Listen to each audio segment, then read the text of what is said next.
De son côté, la Chine, en tête des pays les plus pollueurs de la planète, réitère ce jeudi son engagement à respecter l'accord de Paris. Pékin doit réaffirmer cela lors d'un sommet à Bruxelles qui s'ouvre aujourd'hui avec l'Union européenne. On rejoint pour en parler notre correspondant à Pékin, Pierre-Philippe Berson. Bonjour Pierre-Philippe.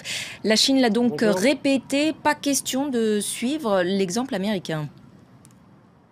Oui, Pékin tient à cet engagement, comme l'a affirmé tout à l'heure le porte-parole du ministère des Affaires étrangères. Et sur cette position, eh bien, Pékin se rapproche de l'Union européenne. Le sommet Chine-Union européenne débute aujourd'hui et se terminera demain à Bruxelles en présence du Premier ministre chinois. Et il sera question d'environnement et de lutte contre le réchauffement climatique.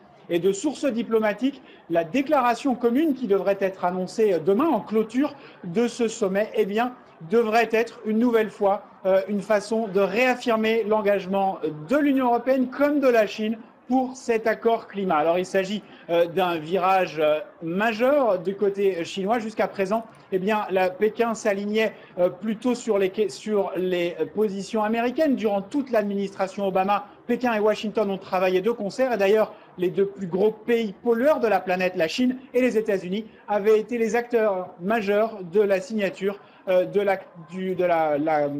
l'accord climat signé à Paris en décembre 2015. Pierre-Philippe, encore il y a quelques années, la Chine était très réticente à s'engager pour limiter ses émissions de CO2. Aujourd'hui, elle fait partie des pays les plus volontaristes. Pourquoi ce revirement ?